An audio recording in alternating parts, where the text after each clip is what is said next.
ગામની સીમમાં દીપડો પાંજરે પૂરતા ગ્રામજનોએ હાશકાર અનુભવ્યો હતો। વન વિભાગ દ્વારા પાંજરે પૂરાયેલા દીપડાને સલામત સ્થળે છોડી મૂકવાની તજવીજ હાથ ધરી છે। અંકલેશ્વરના સેંગપુર ગામની સીમમાં કેશુભાઈની વાડી પાસે દીપડાએ દેખા દેતા ભયનો માહોલ છવાઈ ગયો હતો।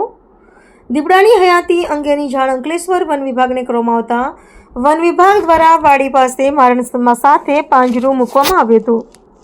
આજ રોજ દીપડો પાંજરે પૂરાયેલો જોતા ગ્રામજનોના ટોળા ઉમટી પડ્યા હતા। આ અંગે વન વિભાગને જાણ કરતા વન વિભાગની ટીમ સ્થળ પર આવી પહોંચી હતી અને દીપડાને વન વિભાગની શાલીમાર નર્સરી ખાતે લાવી સલામત સ્થળે છોડી મૂકવાની તજવીજ હાથ ધરી છે।